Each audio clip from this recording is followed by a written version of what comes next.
Ganpati Y दिवाने खुशियाँ बांटेगी पाटील जाते.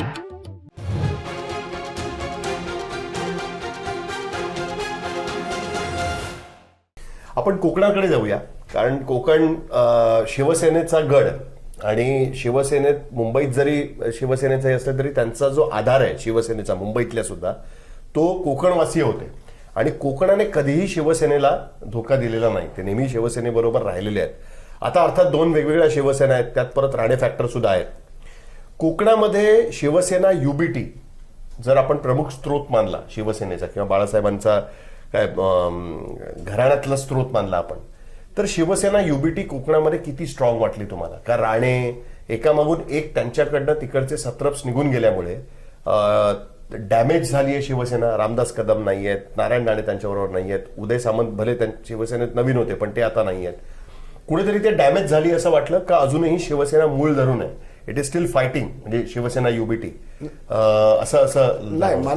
मला वाटतं की शिवसेना शिंदे फॅक्शन म्हणा की शिवसेना धनुष्य बाण शिवसेना आपण म्हणू, त्यांचा ऍडव्हान्टेज आहे कोकणात. अच्छा.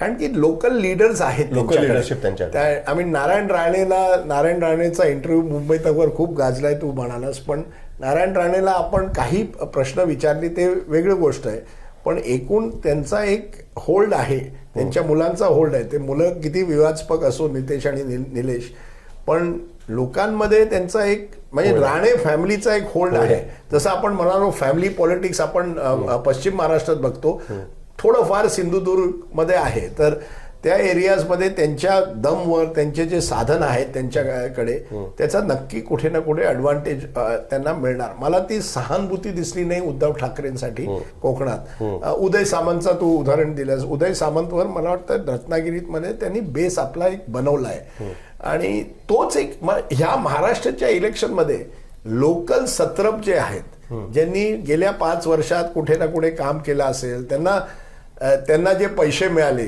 आता ते किती पैसे कसे मिळाले ती वेगळी गोष्ट, पण ज्यांना ते पैसे मिळून त्यांनी जनतेचा एका प्रमाणाने जनतेला सपोर्ट केलाय किंवा जनतेचे कार्यक्रम केलेत, संस्था केले आहेत, त्याचा त्यांना ॲडव्हान्टेज मिळतो. आता पुष्कळ लोक मला असं म्हणाली की बघा ना नारायण राणेमुळे टुरिस्ट वाढतात आहे आता मालवणमध्ये. मी म्हणा ठीक आहे, का नाही, ते टुरिस्ट सेंटर करणार आहेत, ते हॉटेल आणणार आहेत, ते आमच्यासाठी खूप करतात. शिवसेना युबीटीचे लोक काय म्हणत होते तिकडे? शिवसेनेची युबीटीची लोक मला वाटतं थोडंफार त्यांना म्हणजे ती ताकद नाहीये, कॉन्फिडन्स नाहीये, कोणी म्हणजे त्यांचा लीडर नाहीये ना. लीडर नाही मुंबईत लीडर नाहीये. साहिल, मुंबईत बसून तुम्ही कोकणाची पण राजकारण करू शकत नाही. इंटरेस्टिंग गोष्ट मला प्रेक्षकांनाही सांगायची आहे की 1990 मध्ये ज्यावेळी शिवसेनेने पहिल्यांदा महाराष्ट्रभर विधानसभा निवडणूक लढवली, ज्याचं तुम्ही मगाशी उदाहरण दिलं होतं की जिथे शिवसेना आणि भाजपशी युती झाली, त्यावेळेस कोकणामध्ये विधानसभा निवडणुका लढवण्यासाठी बाळासाहेबांनी लिटरली मुंबई महानगरपालिकेमध्ये नगरसेवक असलेल्या लोकांना की त्यांनी त्यांच्या गावात जाऊन विधानसभा लढवायला सांगितली. उदाहरणार्थ नारायण राणे चेंबूरवरनं नगरसेवक होते, त्यांना बीएसटी कमिटीचे चेअरमन होते, त्यांचं गाव मालवणमध्ये, म्हणून त्यांना खास मालवणमध्ये पाठवलं आणि सांगितलं तिकडे तुम्ही विधानसभा निवडणूक लढा. बरोबर. तो तिकडे सुद्धा शिवसेना रामदास कदम कांदिवलीचे, त्यांना तिकडे खेडला पाठवलं आणि सांगितलं तुम्ही तिकडे जाऊन विधानसभा निवडणूक लढवलं. तुम्ही कोणाचंही नाव घ्या त्याच्यामध्ये की त्या सगळ्यांना, शिवराम दळवी मला आठवतात, तिकडे एक नगरसेवक होते सिंधुदुर्ग जिल्ह्यामध्ये, हे सगळे जण जे आहेत ना त्यांना इकडनं तिकडे पाठवून त्यांना सांगितलं होतं की तुम्ही निवडणूक लढवा तिकडे. तर त्याच्यामुळे मुंबई आणि कोकणाचा जो कॉन्टॅक्ट आहे ना तो नेहमी राहिलेला आहे त्या पद्धतीने. पण हळूहळू गेल्या काही वर्षांमध्ये तिकडे जाऊन शिवसेनेतनं आमदार झालेल्या लोकांनी टर्म बाय टर्म सतत निवडून आल्यानंतर स्वतःचा बेस तिकडे बनवला आणि त्याच्या विरोधामध्ये शिवसेनेला तिकडे नवीन लोक तयार करता आले नाहीत. एका पद्धतीने काँग्रेसचं जसं होतं ना की लीडर गेला की त्या भागातनं शिवसेना जमते, तसं काहीसं शिवसेना युबीटीचं त्या भागात म्हणजे जे उद्धव ठाकरेंना मानणारा वर्ग आहे त्यांचं काही प्रमाणात तसं झालंय तिकडे 100%. आणि तुम्ही बघाल जेवढे जास्त करून कोकणाचे शिवसेनेचे जे आमदार होते ते सगळे एकनाथ शिंदे बरोबर गेले. दीपक केसरकर फाईट म्हणजे त्यांच्या विरोधात फाईट आहे, कारण की ते थोडी अँटी इन्कम्बन्सी जे सिटिंग एमएलए त्यांच्या विरोधात आहे. पण एकूण जे साधन मिळालेत ना या इलेक्शनमध्ये, मनी पॉवर जे आहे त्याला आपण साम आणि दाम म्हणूया आपण. नाही, साम आणि दाम तुम्ही काही म्हणा, दंड पण नाही आणि भेद पण आहे की मी नुसतं ते- साम आणि दाम आहे. नाही, आजकाल माझ्या पुस्तकानंतर काय म्हणायचं कसं म्हणायचं मी थोडं वाचून नाही, राहतो. हा शब्द प्रयोग तर अमित शहानीच वापरला होता नाही, की नाही, पण- साम दाम दंडभेद सगळं नाही, वापरा. साम दाम दंडभेद आहे, पण दंडभेद तर झालं ते इलेक्शनच्या अगोदर होतं. इलेक्शनच्या काळात साम आणि दाम नक्की असतं आणि त्याचा किती परिणाम होणार, हा महाराष्ट्राचं इलेक्शन त्याच्यासाठी पण टेस्ट केस आहे. आपण नेहमी म्हणतो महाराष्ट्र ते होणार नाही, ते दुसऱ्या राज्यात होतं, आंध्र प्रदेश, तेलंगणा, इथे पण झालेलं आहे ते. नाही. आणि जे काही लोक म्हणतात आहे की एका इलेक्शनसाठी 50 कोटी चा गरज लागतो, की 40 कोटी, 50 कोटी, 60 कोटी, जर असे नंबर्स आलेत. हे फक्त मी पूर्वी ऐकायचो साहिल, तामिळनाडू, आंध्रा, तेलंगणा आणि कर्नाटक हे 4 राज्यात 50-60 कोटीचं म्हणजे नंबर आमच्या समोर ठेवायचे. ते कुठे पैसे जातात कसे ते UP मध्ये वेगळे. किती लागतात लढवायला पैसे? काय मला आता कळतच नाही. एक तर आहे साहिल की कुठलाही आमदार असो की खासदार, तो खोटं बोलतो ज्या दिवशी तो निवडून येतो, कारण की तो म्हणतो की मी इलेक्शन एक्सपेन्सच्या लिमिटच्या खाली खर्च केलाय, जे खोटी गोष्ट आहे. आता ते किती आहेत, 5 कोटी आहेत, 10 कोटी आहेत, ते कळत नाही. काही लोक म्हणतात केरळमध्ये तेवढा पैसा लागत नाही, UP मध्ये पण एका काळी तरी तेवढा लागत नव्हता. आता पण मला वाटत नाही जेवढा महाराष्ट्र त्या मध्ये तुम्हाला पैशांची गरज असते. ते पैसे कुठे जातात ती वेगळी गोष्ट आहे. पण मला वाटतं वोटरला पण वाटतं की जर तो व्यक्ती जो आहे तो जर आमचा काम करणार, त्याच्याकडे ते साधन आहेत, आणि विशेष तर कोकणासारख्या एरियामध्ये ज्याच्यात काम करायची खूप म्हणजे गरज आहे. रस्ते बघा, रस्त्यांबद्दल लोकांचं म्हणणं फारच क्रिटिकल होतं. नाही, पण प्रॉब्लेम तोच आहे. आता कोकणाच्या लोकांना पण मी तेच विचारतोय, तुमचे रस्ते बरोबर नाही आहेत. रत्नागिरी सारख्या एरियामध्ये मी 20 वर्षापूर्वी पण गेलो, तसेच रस्ते होते, यावेळीच पण तसे रस्ते. पण लोक म्हणतात हो रस्ते बरोबर नाही, पण वोट कोणाला देणार? नाही, आमचा जो आमदार आहे त्यांनी आमच्यासाठी काम केलंय. काय काम? नाही, आमच्या आम्ही काय केलंय, जो आमदार आहे ना त्याला म्युन्सिपल काउन्सिलर सारखे नाही, ते त्यांनी गटर तयार केली, किंवा माशाच्या मार्केटमध्ये आम्हाला लाईट पाहिजे होती, ती लाईट मिळाली. ते जे त्यांचे जे डिमांड्स आहेत ना ते कमी झाले. ते काही तीच गोष्ट इंटरेस्टिंग आहे की लोकांची कामच एवढी कमी झाली आहेत की लोकांना छोटा जरी झालं तरी वाटतं खूप काम झालं. नाही, रोजगार पण नाहीये. हे बघा पूर्ण कोकणात अजूनही नारायण राणेंनी मला इंटरव्ह्यू मध्ये सांगितलं नाही मी हे केलंय ते केलंय, ते वेगळी गोष्ट. पण खरी गोष्ट ही अशी आहे, रोजगार नाहीये. लोकांना अजूनही मुंबईला यावं लागतं किंवा पुण्याला जावं लागतं. तर कोकणाचे प्रॉब्लेम्स तसेच आहेत. रस्त्याचा प्रॉब्लेम असो की रोजगारचा प्रॉब्लेम असो, पण कुठे ना कुठे ज्या व्यक्तीकडे साधन आहे आणि त्यांनी साधनचा एक उपयोग करून लोकांना कुठे लाईट दिली असेल, शाळेत कुठली ऍडमिशन दिलं असेल, जसं मी म्हणालो जे म्युन्सिपल काउन्सिलर करायचे तशा टाईपचं. अजून एक कोकणामध्ये इंटरेस्टिंग गोष्ट अशी आहे की त्याच्याबद्दल काही रिॲक्शन्स लोकांच्या होत्या का? कारण ज्या पद्धतीने पॉलिटिकल लँडस्केप बदललेला आहे तिकडे, म्हणजे उदाहरणार्थ मूळ शिवसेनेचे लोक कोण, राणे, रामदास कदम, हे सगळेजण मूळ शिवसेनेचे लोक, ते सगळेजण गेलेत आता दुसऱ्या बाजूला, म्हणजे भाजप किंवा शिंदेबरोबर गेले. राणे वगैरे काँग्रेसमध्ये गेल्यामुळे काँग्रेस आणि इकडनं म्हणजे मूळ काँग्रेस आणि एनसीपीचे असलेले जे लोक होते, संदेश पारकर किंवा दीपक केसरकर वगैरे, हे सगळे शिवसेनेमध्ये आलेले होते. आता असं झालंय की हे एकमेकांचे कट्टर विरोधक हे सगळे एका बाजूला आपल्याला बघायला मिळतात. आणि हे होत असताना राणेंबरोबर जे लोक गेले होते ते आता UBT बरोबर येऊन निवडणुका लढवत आहेत. म्हणजे संदेश पारकर असतील किंवा ते राजन तेली असतील, हे सगळे जण जे आहेत ते तिकडे निवडणुका लढवताना बघायला मिळतात. तर ह्याच्याबद्दल लोकांच्या काही भावना होत्या का त्या पद्धतीने? मला एक गोष्ट, आणि हा एक मोठा फरक मला दिसला तरी लोकसभेत आणि विधानसभेत.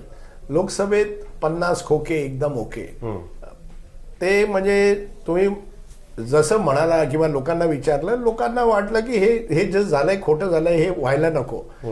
आता जसं तुम्ही तो प्रश्न विचारतात, लोकांना तेवढा राग मला दिसत नाही. आणि त्या कारणामुळे मला वाटतं हे जे तू म्हणालास की कोणी पक्ष बदलला असेल किंवा कोणी जे शत्रू होते आता मित्र झालेत, लोकांना ह्याच्यात काय करायचं. लोक म्हणतात सगळे तसेच आहेत. ते एक सिनिसिझम आपल्या पॉलिटिक्स बद्दल आली आहे. कोणाला असं वाटत नाही की हे जे राजकारण करण्यात आहेत ते काही संत साधू आहेत किंवा विचारधारा आहेत, आम्ही त्यांना वोट देऊ कारण की आमची विचारधारा आणि त्यांच्यात काही हे आहे, सिमिलॅरिटी आहे. मला वाटतं लोक आणि फक्त कोकणात नाही पण पूर्ण महाराष्ट्रात. म्हणून मी म्हणालो हे हायपर लोकल इलेक्शन आहे. लोकांना कुठले मोठे इश्यूज दिसतच नाहीये. लोक म्हणतात हे स्थानिक प्रश्न तुम्ही आमचे सोडवा.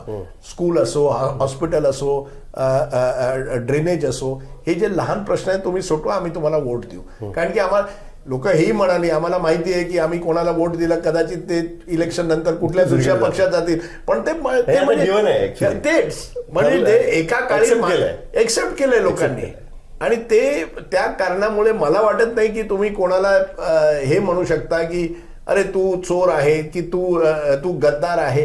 गद्दार चोर तेवढा लोकांवर तो भावनात्मक जो इश्यू काही प्रमाणाने लोकसभेत होता मला तसा दिसला नाहीये. म्हणजे जिथे शिवसेना युबीटीचे काही 2-3 कॅन्डिडेट स्ट्रॉंग असतील ते आपल्या दमवर अजूनही जिंकू शकतात.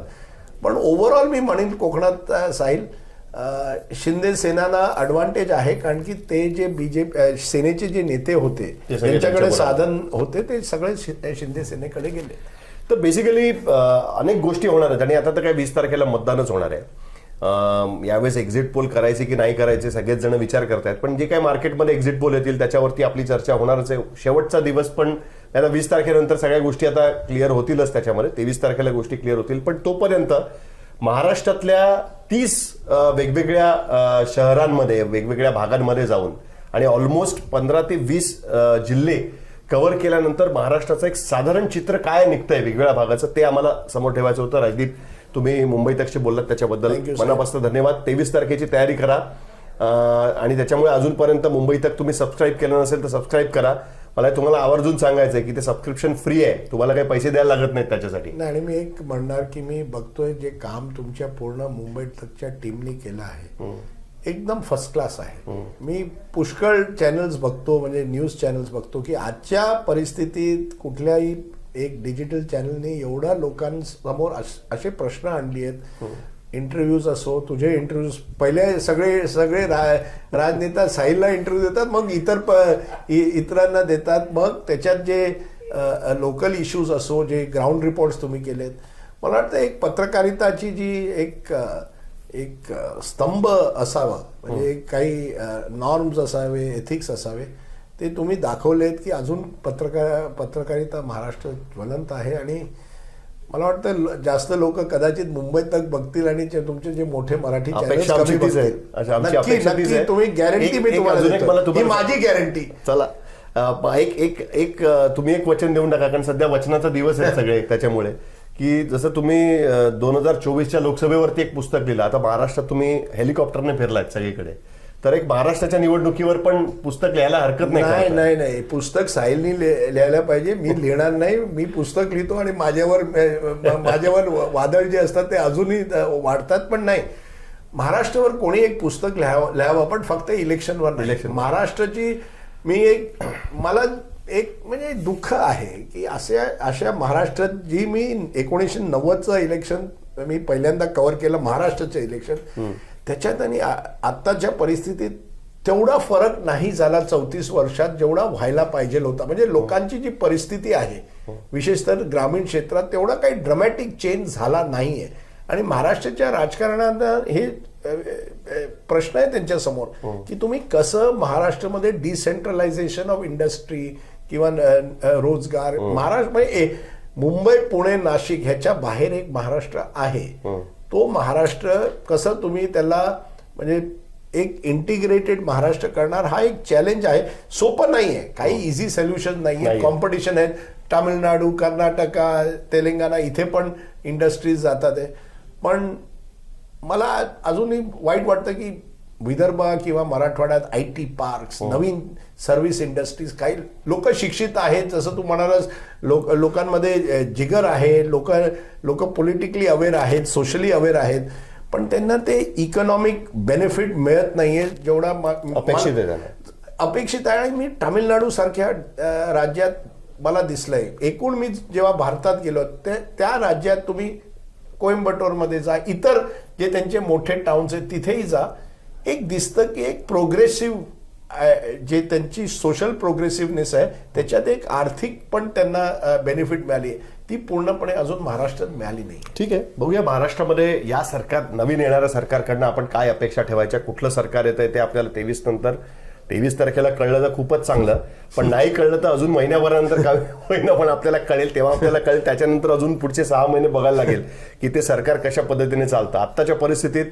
खूप जास्त प्रेडिक्शन न करता 23 तारखेची वाट बघूया आणि पुन्हा एकदा तुमच्यासमोर आम्ही येऊ 20-23 2 दिवस लक्षात ठेवा. धन्यवाद. नमस्कार.